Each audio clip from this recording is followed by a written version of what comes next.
All right, so now we want to learn how to calculate the gradients to be able to complete this algorithm that we have. Now, what we have is basically this. We have had the input layer, we have had the hidden layer, and the output layer. So essentially, and we know how to calculate this error.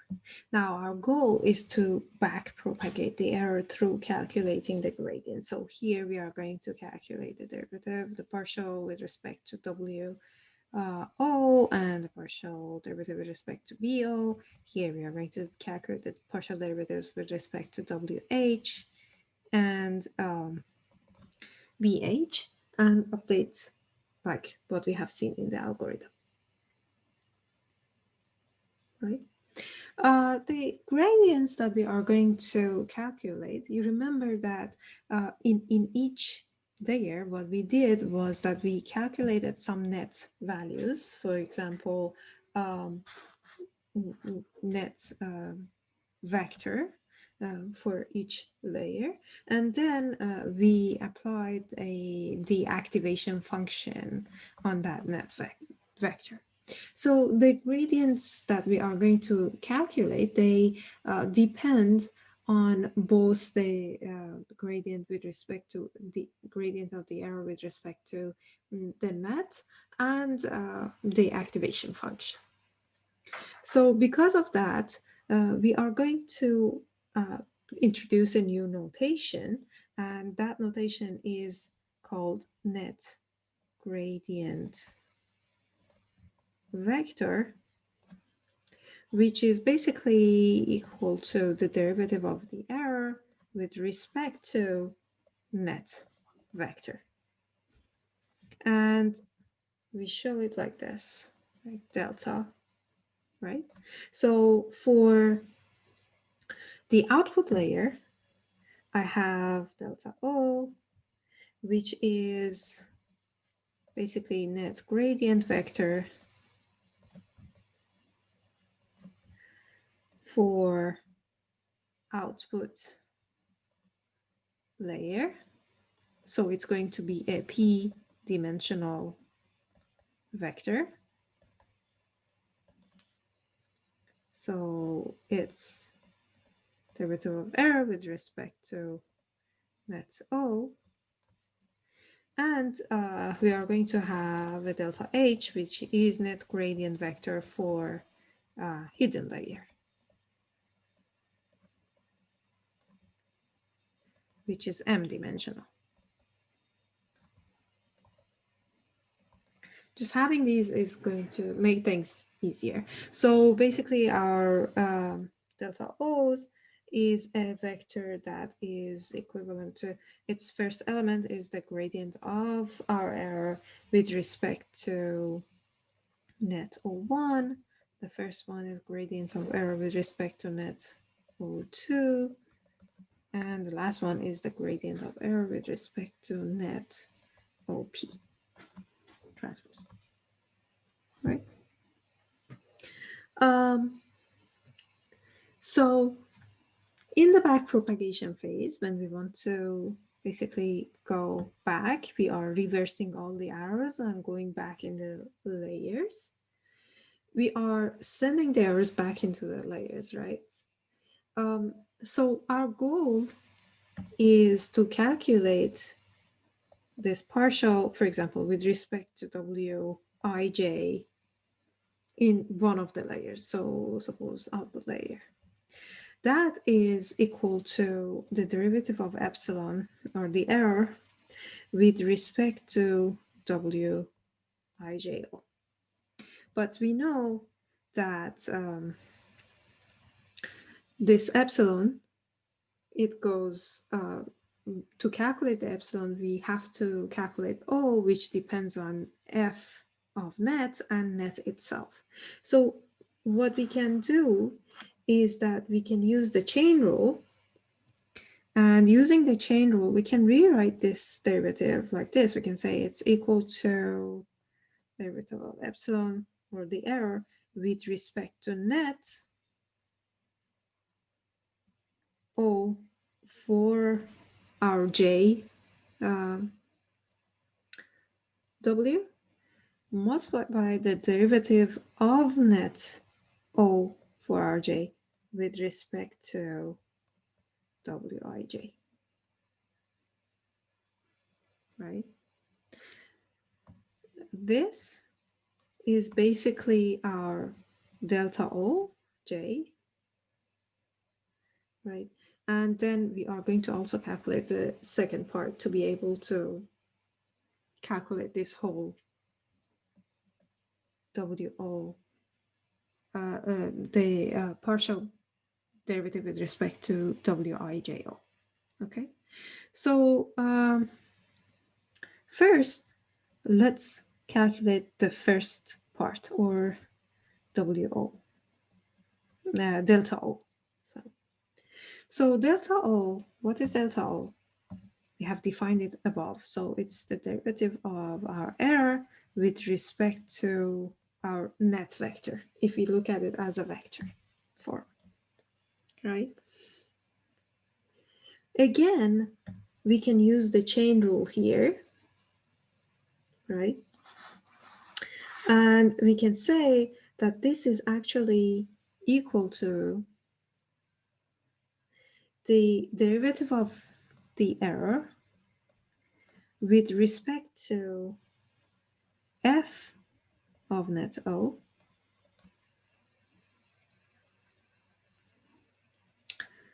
multiplied by, but because it's a vector and we are doing it element-wise, it's an element-wise product with the derivative of f of net O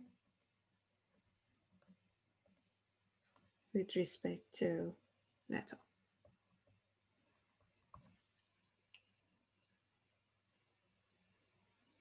So this is element-wise product.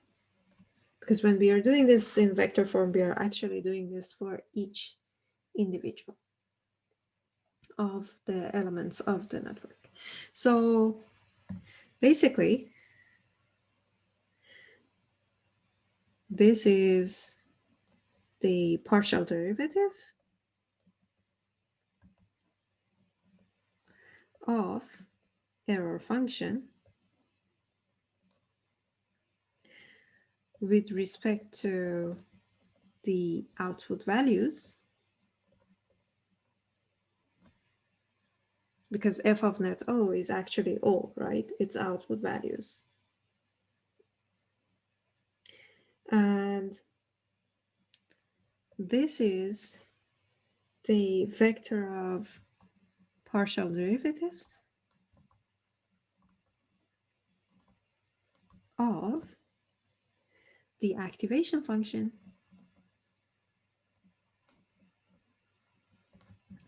with respect to its arguments.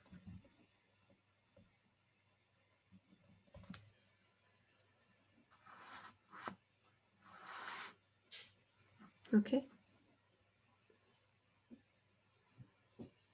So let's see what we have there.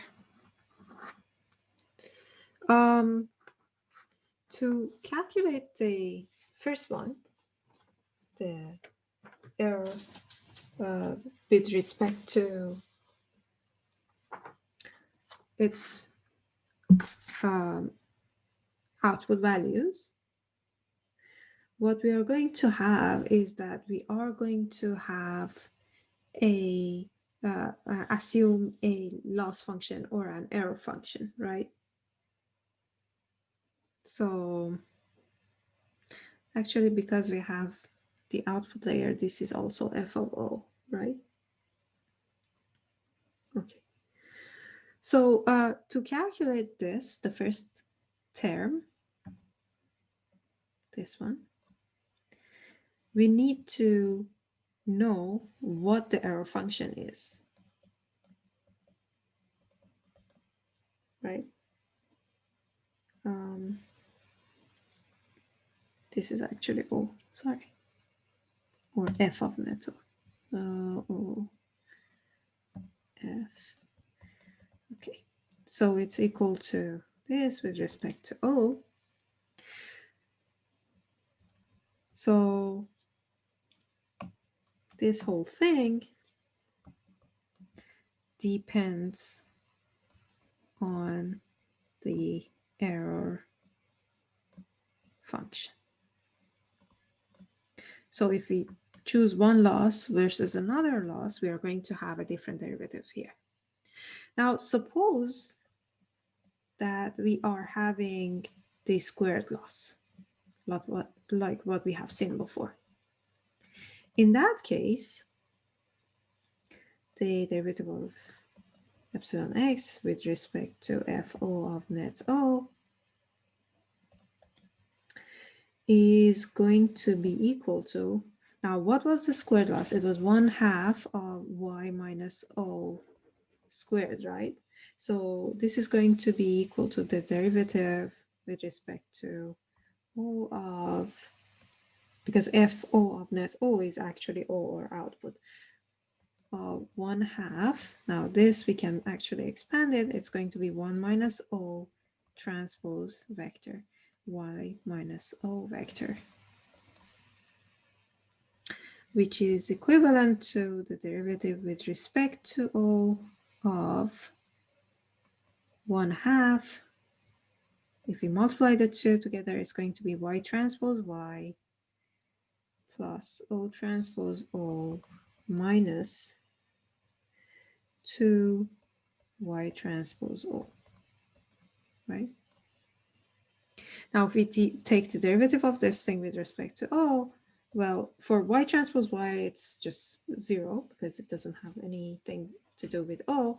For the O transpose O, it's going to be equal to 2 O's, right? And it's going to, when we divide by 1/2, it's going to be equal to O.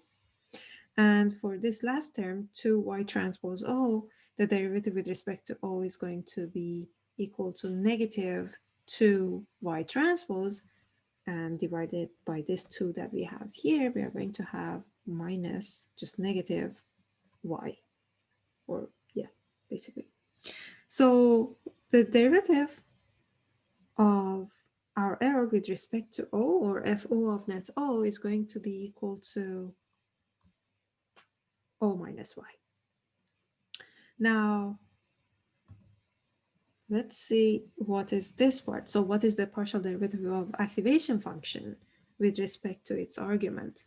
Well, this, the derivative of f of O with respect to net O, also depends on what f is, right? So it depends on the choice of activation function.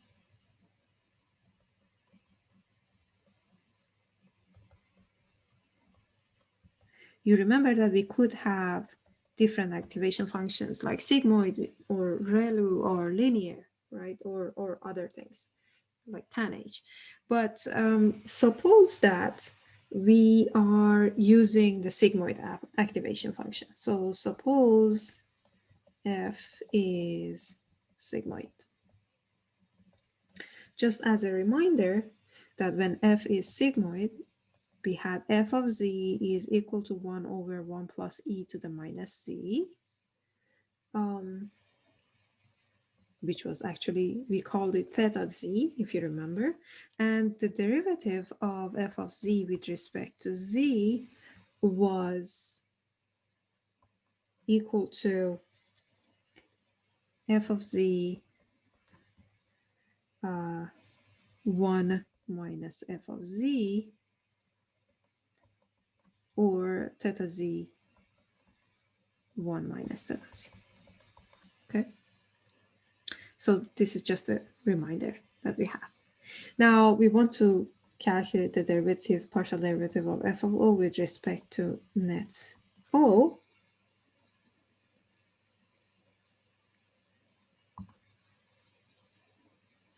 which is basically equivalent to the derivative of fo of net o. fo net o1 net o with respect to net o1 and derivative of fo with respect to net o2, etc. until net om. Okay. So if we look at this derivative, it's basically as if our z is net o, right? So that is going to be equal to fo of net o multiplied by 1 minus fo of net o.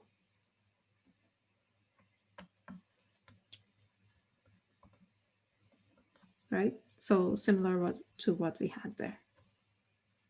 Just this is a vector form.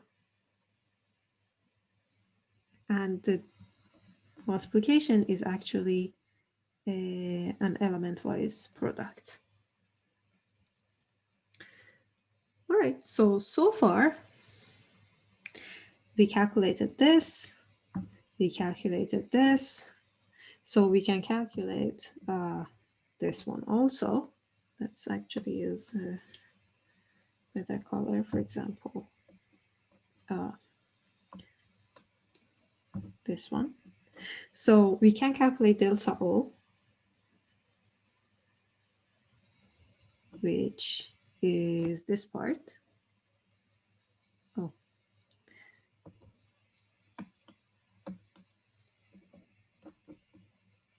Which is this part, right?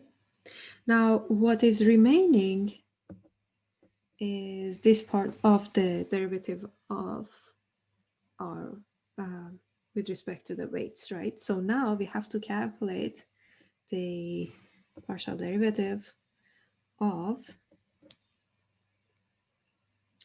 net O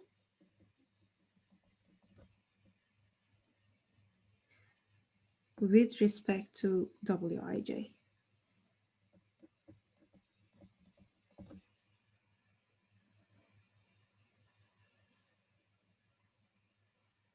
Right?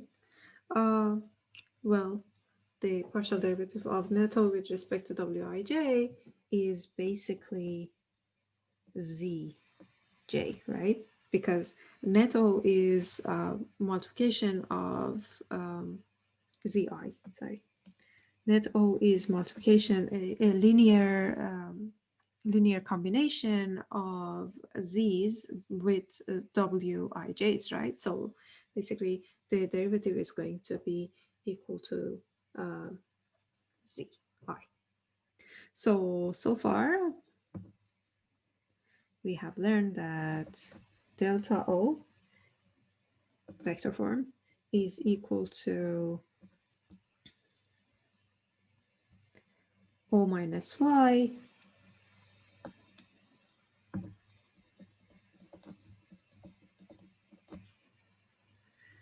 element-wise product with fo of net O, which is O itself, right? O element-wise product, 1 minus fo of net O is actually 1 minus O. 1 being the vector 1, right?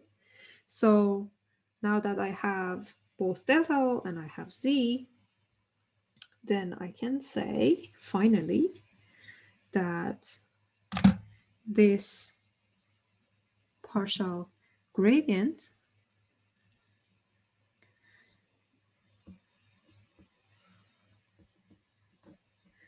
with respect to W, O, and we can actually put them all together, is going to be equal to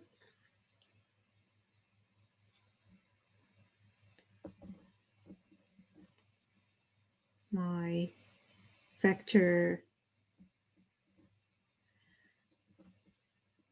O, let's say with each vector Wi. Okay, putting all the j's together. It's going to be equal to I 1 minus OI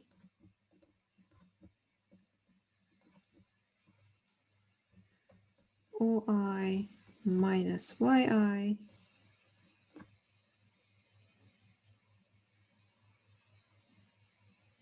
actually that is for data point I, and multiplied by ZI. Now this is a scalar, this is also a scalar. This is going to be multiplied by whole this.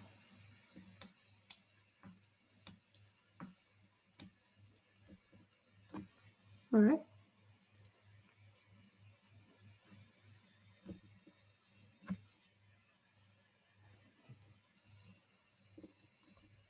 So we are going to have these element-wise multiplications of the vectors that we have, OI, 1 minus OI, OI, and YI. And then we are going to have a dot product with the vector ZI to get the final results. Actually, to make sure that the dimensions match, it's going to have ZI on this side and this other vector on the other side. So this is our delta O, and this is our derivative of net O with respect to Wij. Okay, so this is when we are taking the derivative with respect to the elements in WIO. So far, what we have learned are only the derivatives for this part. Now, the next step is to calculate the derivatives for the hidden layer. So for the hidden layer,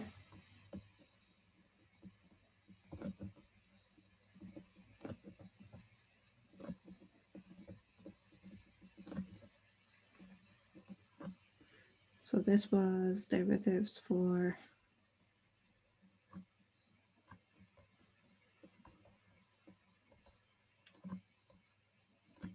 output layer.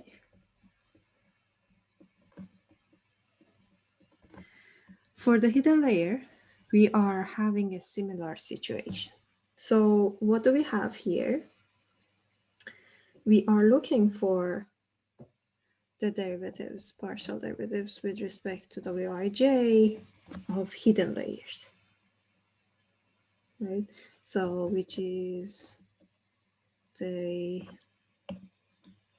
derivative of the error. We want to propagate the error to the hidden layer weights,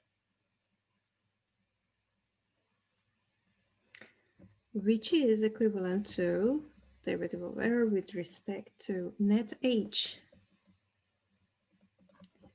dot the derivative of net H with respect to W. Now, the derivative of net H with respect to W is just X, right? So if I have Wij here, this is going to be equal to Xi, because net H is a linear combination of X's using W's, right? And this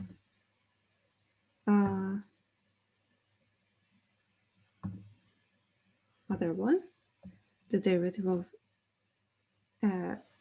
error with respect to net h is actually the same as delta h as we have defined above, right? Again, we are going to use the chain rule to calculate the delta h. So but when we are using the chain rule here, what we are going to see is that the delta h is going to be equal to the derivative of our error with respect to net h, right? But if you look at the structure, just intuitively, you can see that for each of these, if you want the error to be propagated to the input layer, for each of the weights, if, for example, we consider this one, which is W11H,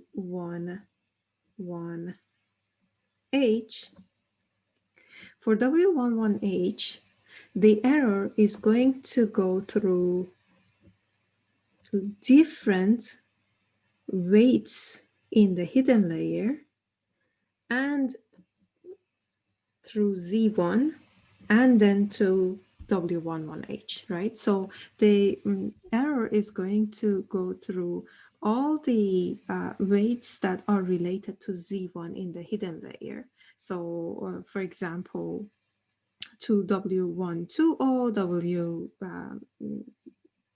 W11O, W13O, etc., etc., until W1PO, right? So basically,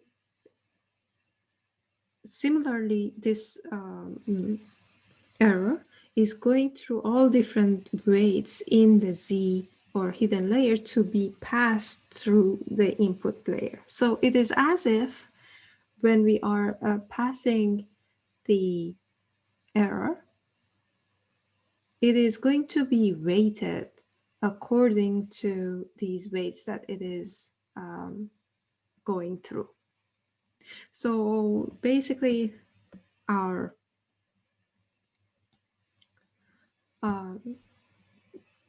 when we calculate the derivative of error for each of the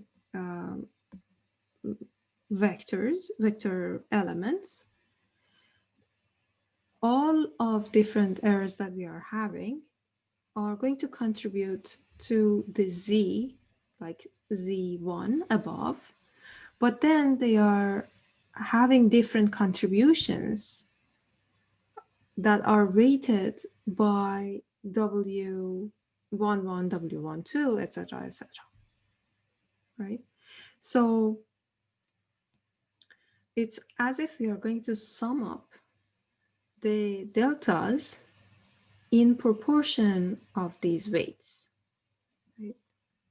So if I want to actually use the chain rule here for delta H mathematically, what I'm going to write is the summation of k equals to 1 to p, the derivative of error with respect to net k that it is going through, right? The derivative of net k with respect to some z, for example, z h, the derivative of z h with respect to net h, or something like that, right? So I'm not going to actually calculate this whole thing for you, but if you actually do it, you are going to see that delta H is equal to Z, elements-wise product 1 minus Z, because we are using the sigmoid activation function, element-wise product WO delta O. So this is also very similar to delta H that we had above. You remember that our delta O was O element-wise product 1 minus O. So these are just coming from the nets and the activation function.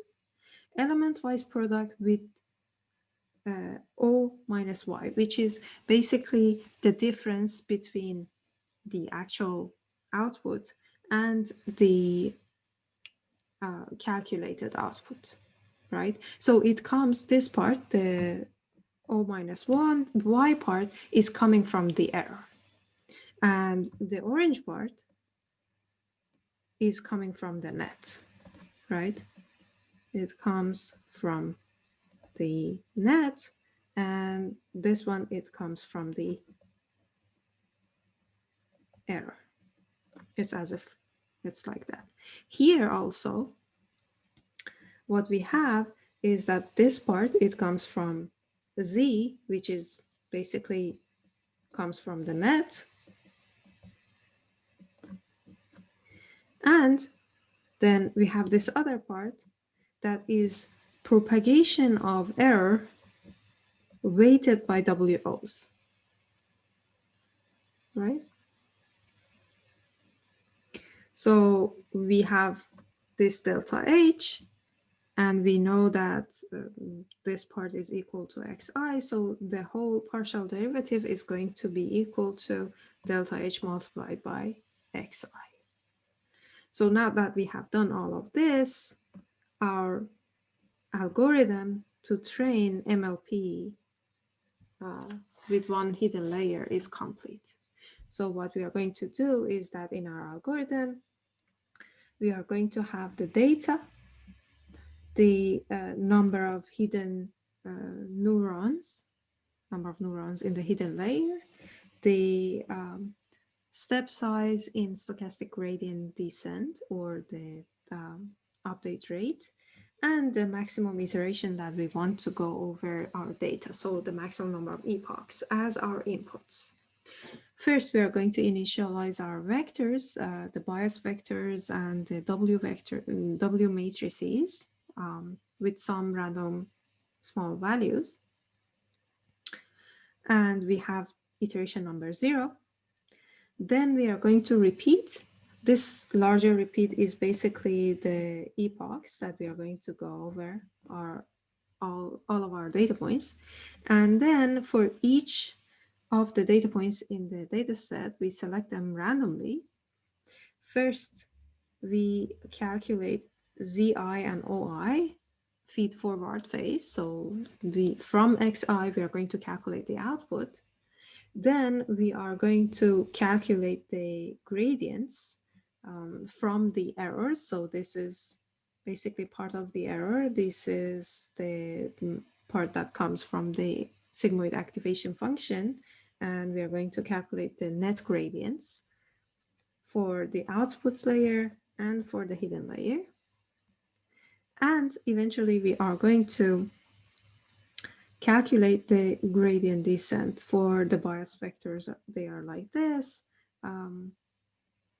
And for the weight matrices, they are like this. So the gradients for the bias vectors are going to be equal to the net values, because the Z0 and X0 are equal to 1. So they're going to be equal to the net values. The gradients for the weight matrices are going to be equal to the Zi multiplied by delta O and Xi multiplied by delta H. And then we do the gradient update. After each full epoch, we increase the iteration number or epoch number, and we repeat this until we get to the maximum number of iterations.